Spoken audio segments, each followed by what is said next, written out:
Great to see you. We're shooting a documentary about car culture in the UK, and I need a second driver. You've made a name for yourself, and it would be great to have you aboard. It's simple. You drive, I tell the story. Let's do it.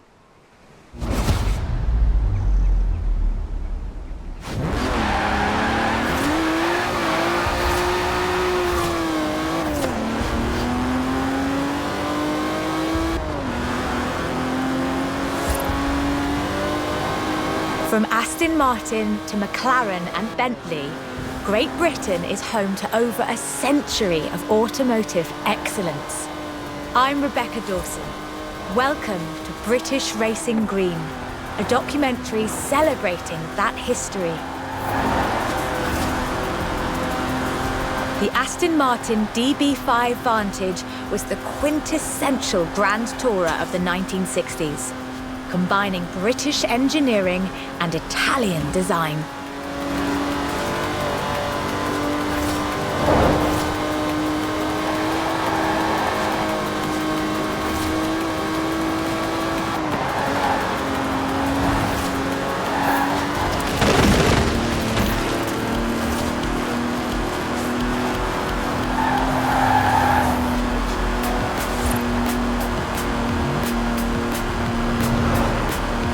The Vantage featured side-draft carburetors and a refined camshaft profile, capable of a blistering top speed of 162 miles an hour in 1964. The clean lines of Superleggera's bodywork, reclining seats and wool carpets created a car that was luxurious as well as fast.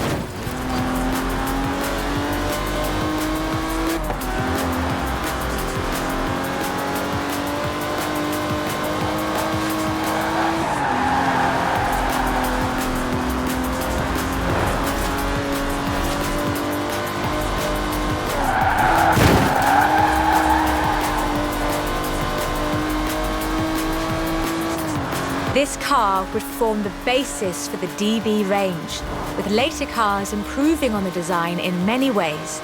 But none would ever achieve the sheer, iconic perfection of the Vantage. In 200 meters, turn left, turn left. For all of its beauty and engineering perfection, only 65 of these beautiful machines would ever be built. If you own one, you own a piece of British history.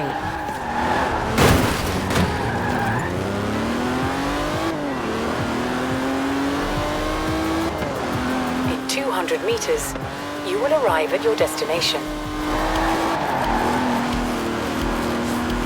The silver DB5 would be immortalized in half a century of cinema. The classic Aston Martin. But in 2016, a new DB was unveiled, heralding the dawn of Aston Martin's second century. The DB11 is the first production turbocharged Aston Martin. But is it a worthy successor to that legacy? The short answer is yes. It's bold, responsive, and agile. It's perhaps the best GT chassis in the world. And listen to it.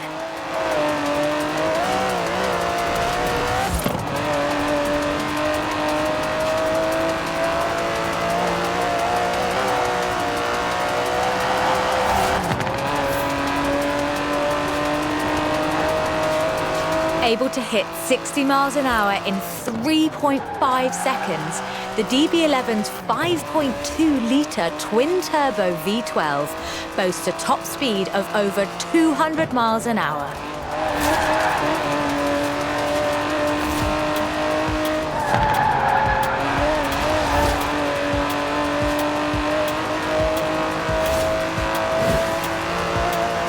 The DB11 is not the fastest car in the world, but then it's not trying to be. It's sophisticated, effortless luxury. It's an Aston Martin.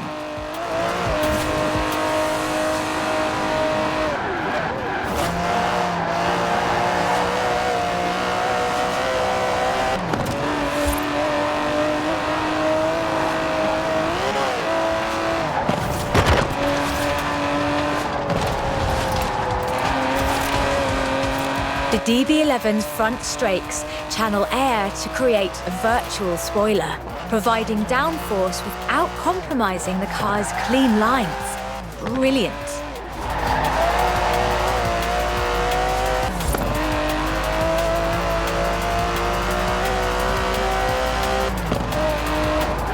Most importantly, I think, the DB11 proves that Aston Martin is ready for another century of beautiful cars. And I can't wait.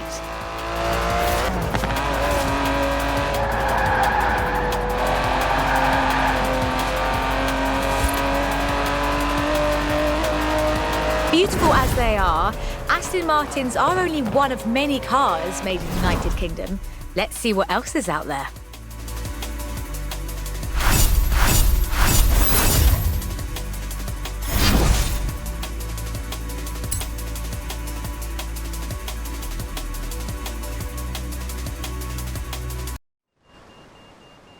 This is shaping up nicely. Time for a change of pace, though. At least at first. The next segment is about Land Rover, and we'll be starting out with the Type 3.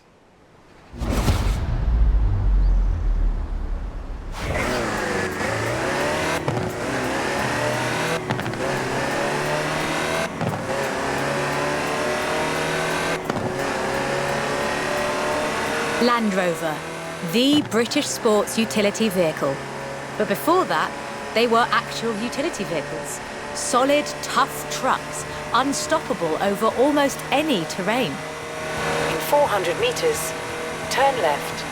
The Land Rover Type 3 marks the point where that shift begins, and we'll be looking at what that meant.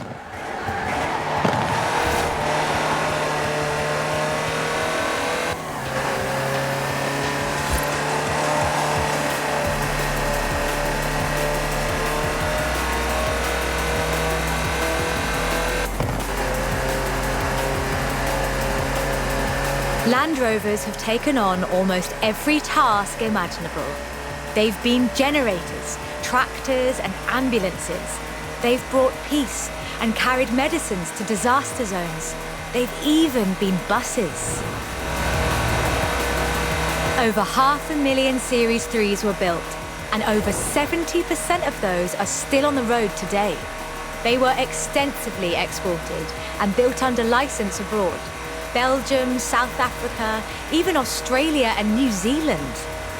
With a robust chassis and signature Land Rover engineering, the Type 3 also marked the first time that buyers could choose interior options, like seat box protectors and cubby boxes.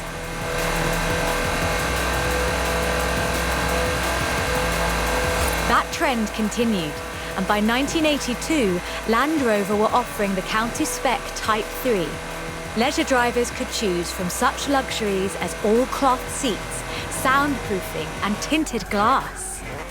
The trend was increasingly clear, and the future of the Land Rover was starting to take shape. If you squinted, you could already see the shape of the first sports utility vehicle, the Range Rover. While the stock Type 3 would never be particularly fast uphill, there is almost no hill that it couldn't climb, or down for that matter, if you put a proper winch on it.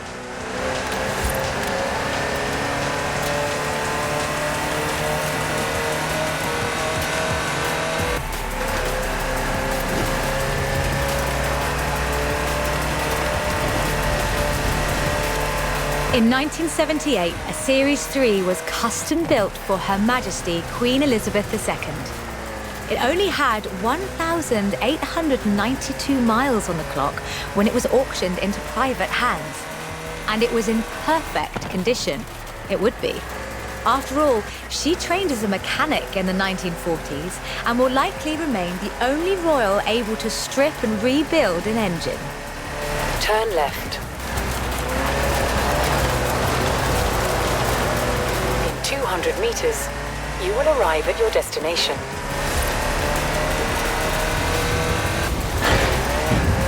Along with the Range Rover, others would follow. Discovery, Defender, and the Freelander. Each a more sophisticated and enjoyable utility vehicle. But none of them were a replacement for the Type 3. They were a different kind of car.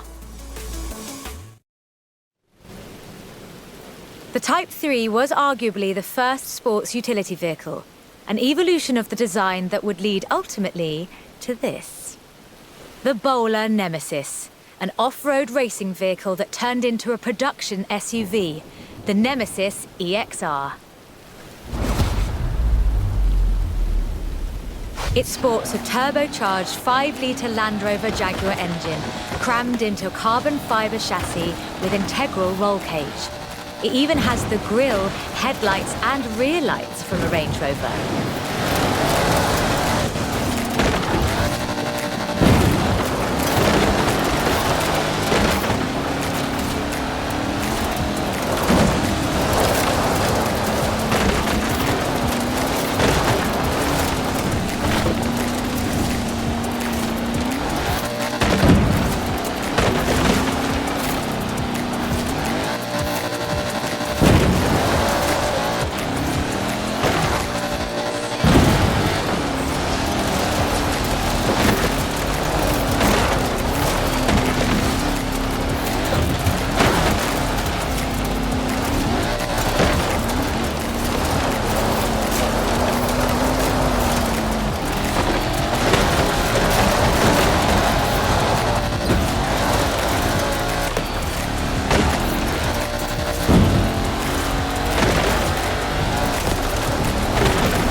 This is an all-terrain supercar. That's the only fair description for this. But that's what you get when you build an SUV with Land Rover DNA.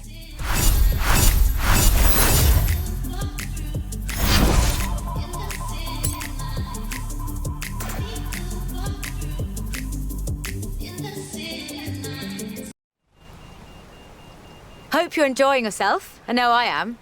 It's great to be able to just focus on telling the story while someone else handles the driving for once. Let's get to the next one. This time, it's Lotus.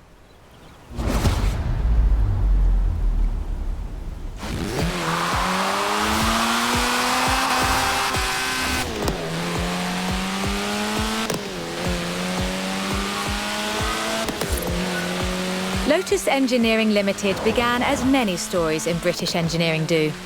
In an old barn. The first Lotus cars were offered as kits.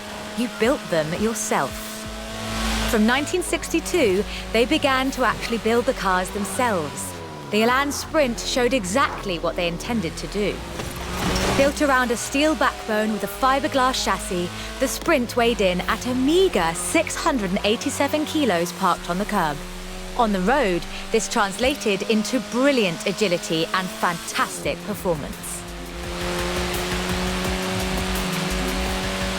Designer Colin Chapman famously said, "Adding power makes you faster on the straights. Subtracting weight makes you faster everywhere." He knew what he was talking about. Turn right. In 100 meters, turn left. Widely hailed as one of the greatest sports cars of the 1960s, the Elan would be closely studied and emulated, inspiring such masterpieces as the Mazda MX-5. The Elan has all the energy, style, and enthusiasm you would expect. Bold, quick, and fun. So much so that they put it in the name.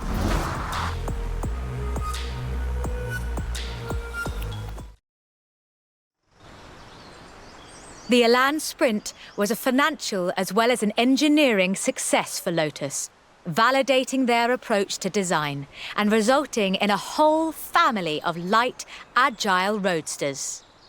Which brings us to this, the Lotus Exige. It's heavier than the Elan, admittedly, but it's faster. Much, much faster. Touch the pedal, the Exige responds with instant, relentless acceleration, as you'd expect. With a 0 to 60 time of 3.8 seconds and a top speed of 170 before upgrades and tuning, the Exige is uncompromising.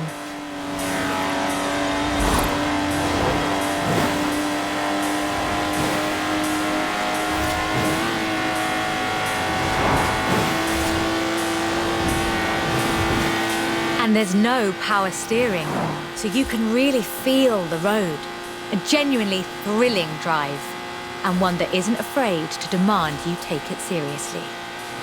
In 200 meters, turn left. Turn left.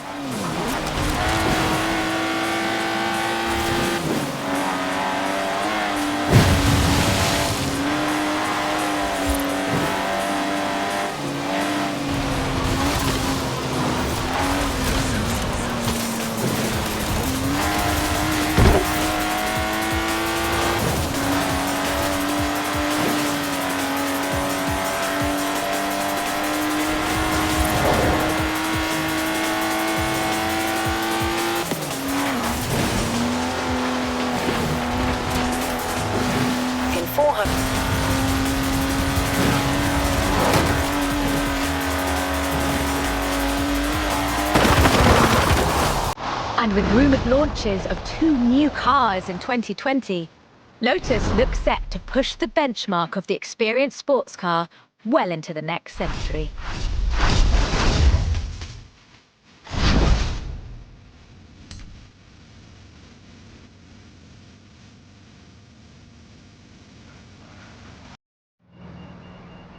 Done much rallying?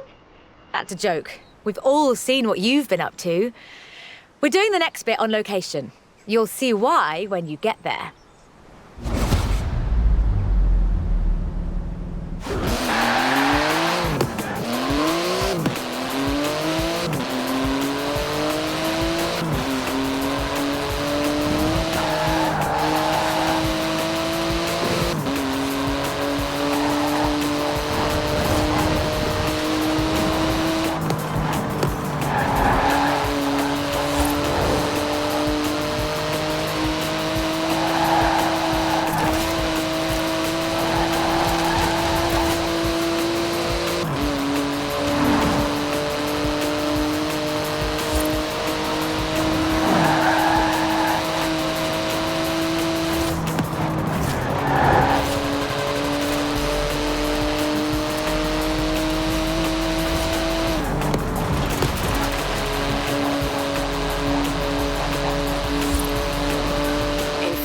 Meters, you will arrive at your destination.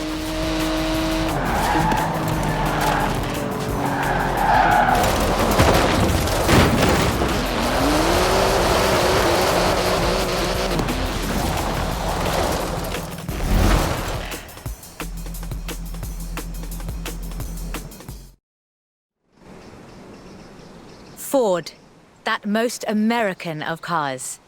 But the Ford Escort, oh, that's British. And more than that, the Escort would become for many synonymous with Group B. In the 70s, Ford had embraced that destiny so firmly that they'd begun their own championships to find new drivers. Drivers for cars like the RS 1800. This was a car designed explicitly for rallying, with a powerful fuel-injected 1790cc Cosworth BDE engine.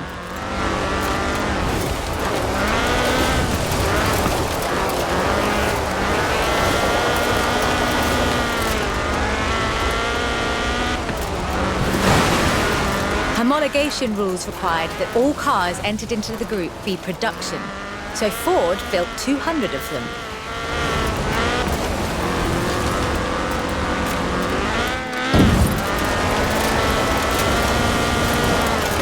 The RS 1800 raced to victory after victory across the rallying world, on almost every continent and across every terrain type imaginable. This car was basically unbeatable.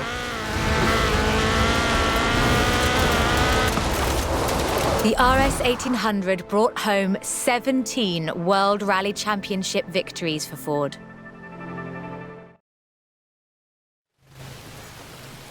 So, of course, Ford set out to design a better one. The RS 200 Evolution was their answer. A purpose-built rally car designed to do one thing: win Group B. With a 1.8 turbocharged Ford Cosworth BDT engine and all-wheel drive, the RS 200 had perhaps the best suspension platform of any car of its era. The chassis was fiberglass from Reliant, and a massive Ford parts bin was raided to give the car that iconic look.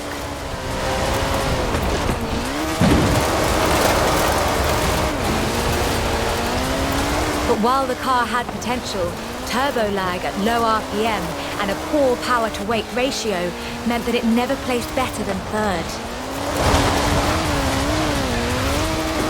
The end of Group B in the mid-80s meant the end of the RS 200 as a rallying car. Fortunately, Ford built over 200 as part of the homologation requirements for Group B, so you can still find them, if you're lucky.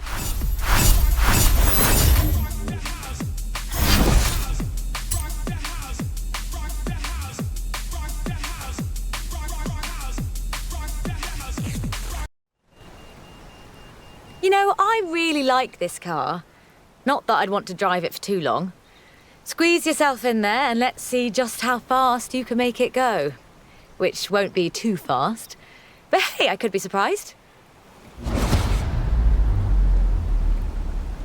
The Peel P50 has the dubious honour of being the smallest production car in the world.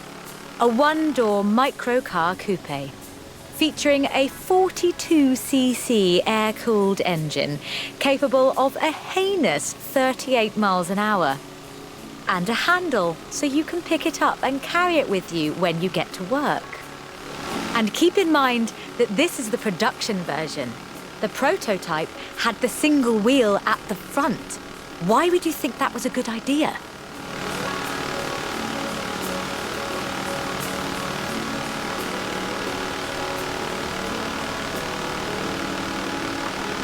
In 2010, though, production restarted at Sutton in Ashfield. So, if you'd like to own the modern incarnation of this, I suppose you can.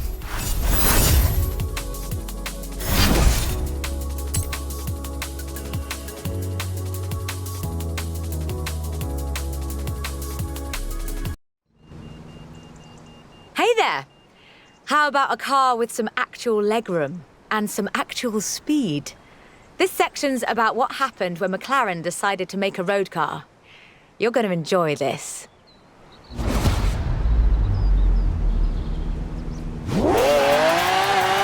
The track and the road have very different requirements. For McLaren, that was a challenge they were more than willing to embrace. In 1988, they set out to create the finest sports car the world has ever seen. By 1993, they had achieved their goal, and the honestly fantastic F1 was the result.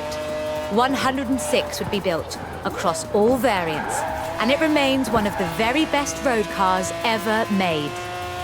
The F1 has no turbocharger. That would have compromised the driving experience, increased complexity, and resulted in turbo lag. The F1 is a naturally aspirated supercar, one of the fastest in the world, in fact. Everything about this car is innovative, from the carbon fibre monocoque to the central driver position. McLaren threw the book away when they designed the F1, Then they wrote a better one. The F1's monocoque chassis is incredibly lightweight, only 100 kilos all told, which posed a significant challenge because carbon fiber and fiberglass aren't great insulators. So, McLaren lined the entire engine compartment with gold. In 1998, the F1 prototype set the world record for fastest production car, a record that would stand for 2 decades until the Koenigsegg CCR claimed the crown. McLaren's racing heritage is so deeply ingrained in this machine that when they took it to Le Mans in 1995 and faced off against purpose-built racing machines, they won.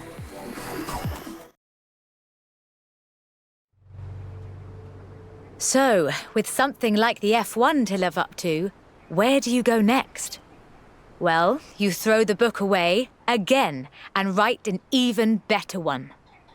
The result is the McLaren P1, a hybrid electric sports car that stands head and shoulders above the F1. The P1 GTR will hit 60 miles an hour in 2.4 seconds. That's 0.7 seconds faster than the F1. That's an eternity for a supercar. The car's blistering performance is delivered by a twin-turbo V8, supplemented by a McLaren ECU electric motor and instant power assist system. And they do mean instant.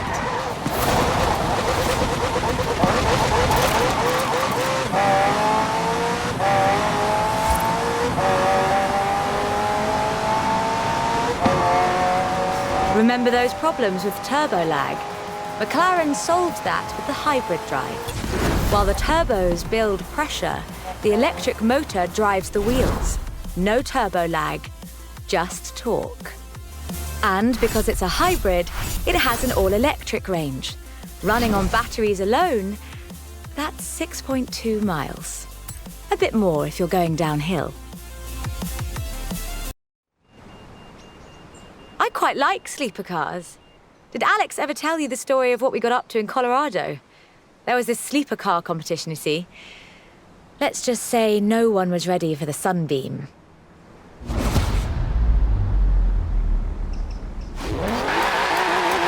Lotus never quite let go of the upgrade game. So in addition to building their own supercars, they upgraded cars from other marques too. The Lotus Carlton was one such aftermarket upgrade. Lotus took a respectable 4-door Vauxhall saloon and turned it into a supercar. From the outside, there are a few signs that this is something special. Wider wheel arches, that sort of thing. But under the bonnet, that's where the magic starts.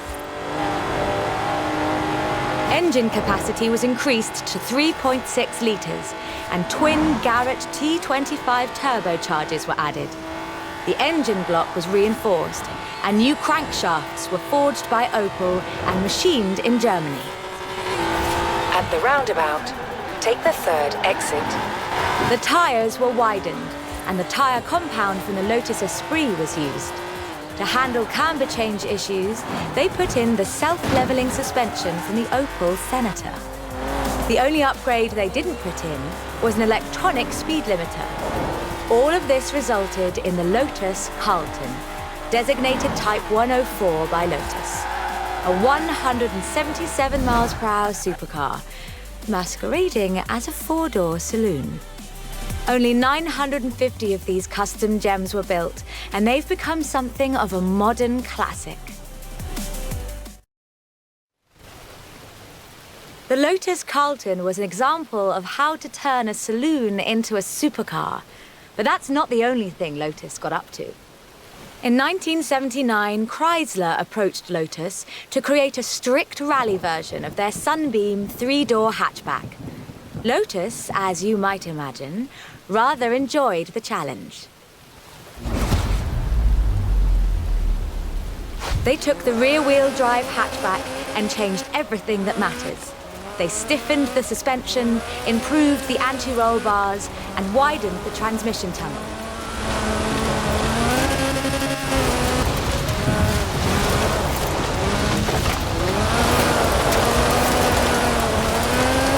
performance was increased by fitting a 2.2-litre version of the Lotus 911 slant 4-cylinder engine, resulting in an impressive 250 brake horsepower, up from a meager 105 on the original.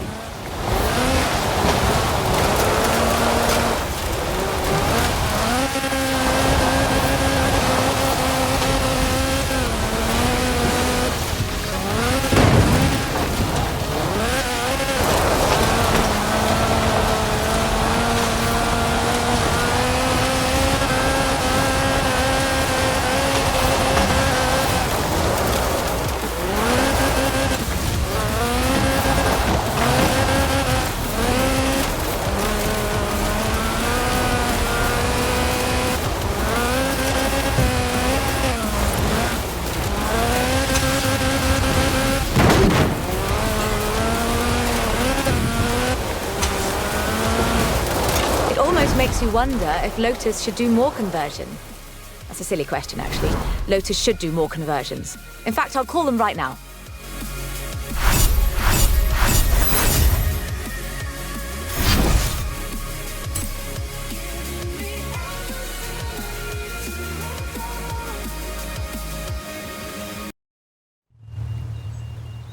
I honestly think these might be some of the most beautiful cars in the world. And the story of how it came about is, well, really British. Get in the car and let's get this segment.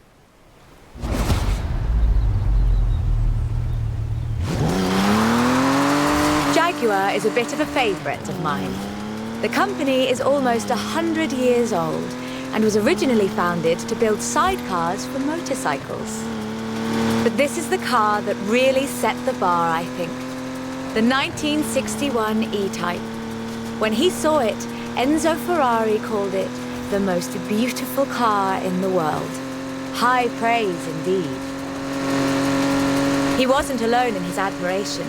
Accolades have followed this car ever since.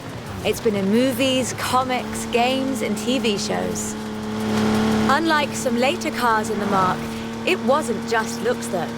The E-Type was light and fast. It would do 153 miles an hour and stopped on innovative four-wheel brakes that were better than anything Ferrari or Porsche or even Mercedes-Benz had.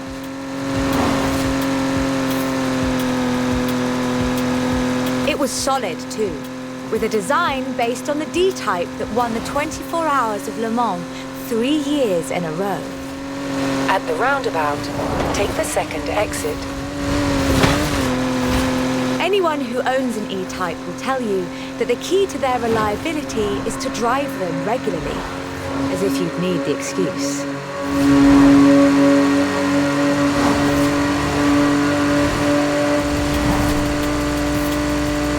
About 2,500 were built, and they're a common sight at auto shows, and surprisingly reasonably priced. All in all, an almost perfect Jaguar. The E-Type was the successor to the Le Mans winning D-Type, but what would that look like if Jaguar designed it today? In 2013, Jaguar answered that question with the F-Type Project 7, a spiritual successor to the E-Type, and designed from the ground up to be the purest, most enjoyable Jaguar yet. The car's heritage is proudly displayed in the gorgeous D-Type curves and the distinctive aero hunch behind the driving position. But like the E-Type, it's not just a pretty face.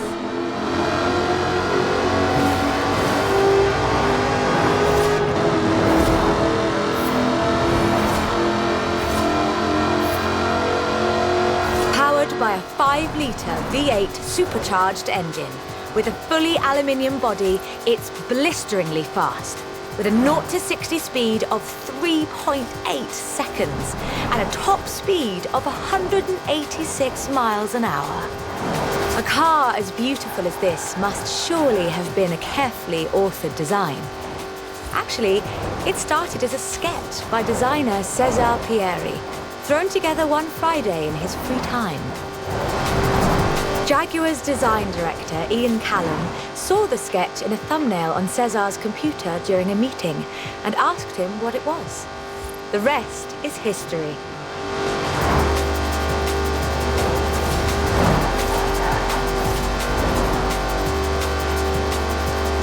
"250 Project 7s were built, as both a successor to the E-Type and as a celebration of Jaguar's victories at Le Mans.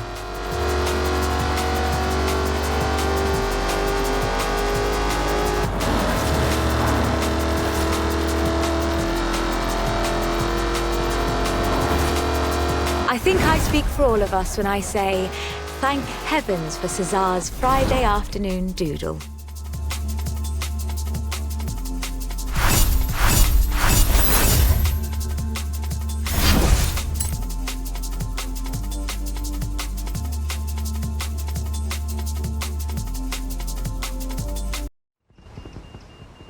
We're almost done, but we've saved the good stuff for last. A spot of rallying in the most British car of them all. Get in, strap in, and let's nail this one.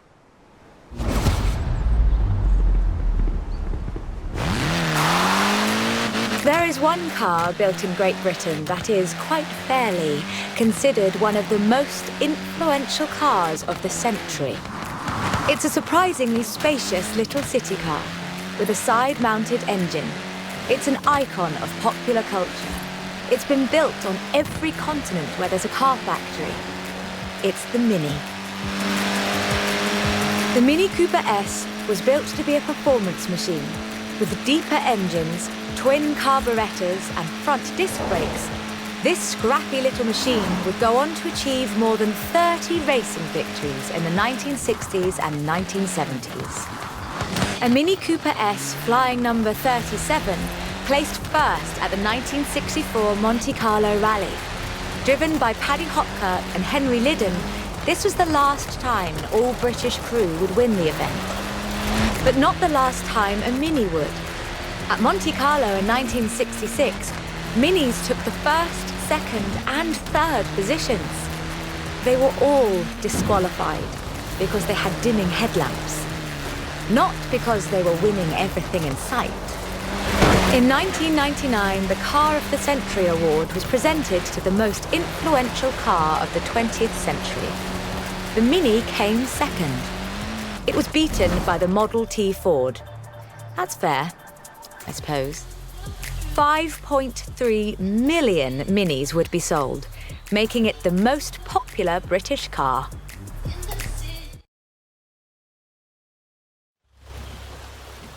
And then, in 2000, BMW resumed production of the Mini, breathing new life into the iconic marque. If the Mini of the 1960s had its sights set on the roads of Monte Carlo, the X-Rayed Countryman has its eyes on something a little tougher.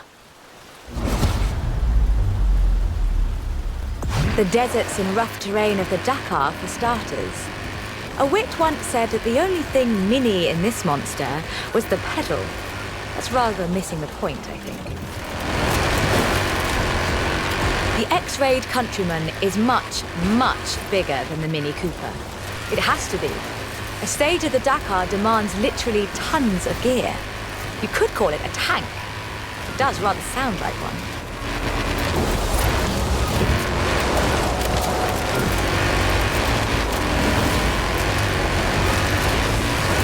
When Mini's X-Rayed division set out to build this thing, they had one goal in mind: winning the Dakar. And they did, every year, from 2012 to 2015.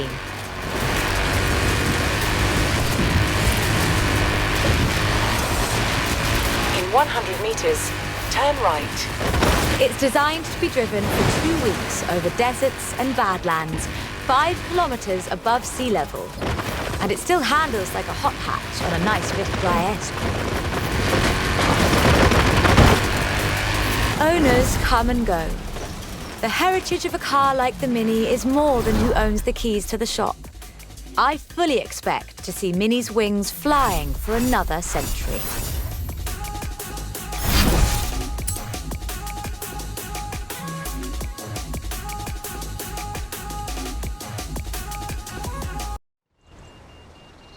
This is quite the story. Bentley at Le Mans in the 1930s. Gentlemen racers, heroic driving, and a personal hero of mine. Take good care of the cars, though. Both of them are mine. North London, and purchased by Rolls-Royce in the 30s. A company synonymous with both racing and luxury. Perhaps the best example I know of those two extremes of British engineering. For almost a century, every Bentley was hand-built to exacting standards. So at the beginning of the 21st century, when Bentley revealed their first mass-produced car, there were a great many questions. The car was the Continental GT, an elegant grand tourer that combined a racetrack pedigree with exquisite style and all the power you could need.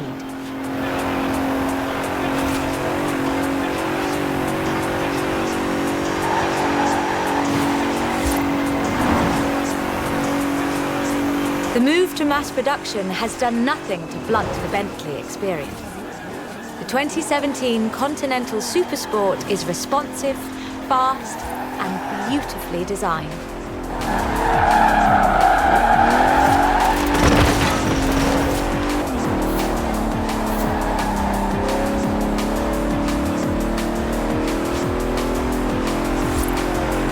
It brings together all-wheel drive, carbon fiber bonnet sides and side skirts to create the most powerful, performance-focused car the company has ever built.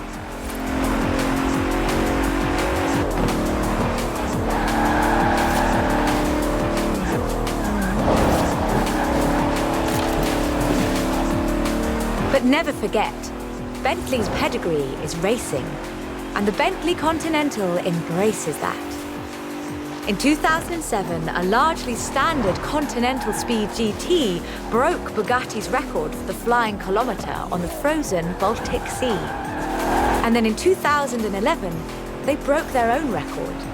205 miles an hour, both ways, on ice. Even when building these gorgeous Grand Tourers, Bentley is driven to excellence.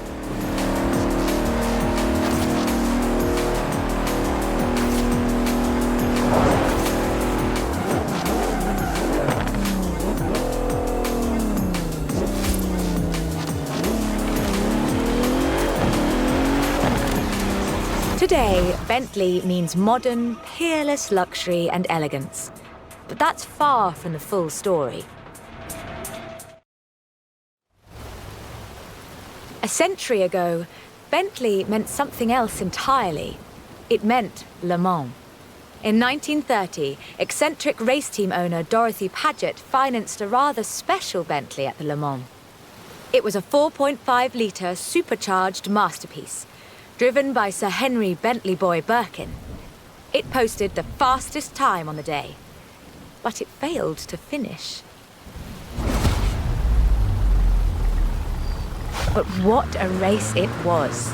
Sir Henry's courageous driving forced Rudolf Caracciolla's 7-litre Mercedes out of the race at the cost of his own victory.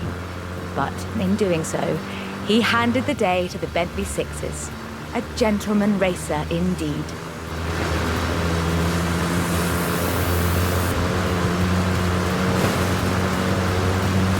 Sir Henry knew he didn't have anything to prove. In 1929, the adventurer Mrs. Mary Victor Bruce had already driven the resolutely modern 4.5-litre Bentley at Montlhéry, setting distance, speed, and endurance records. The Bentley's performance so annoyed Ettore Bugatti that he called it the world's fastest lorry.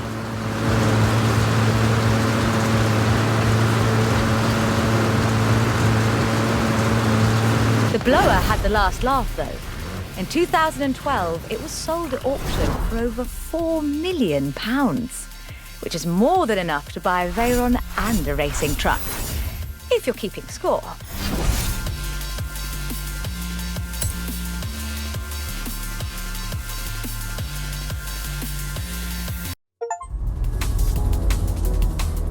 Like I told him, can't make a film about car culture around here without you in it, can they? I'll let you know if they need you back. Sounds like this documentary's gonna be pretty good, yeah? The bits with you and Beck in them, at least. Got a call from the producer. Said you couldn't have driven better if you tried.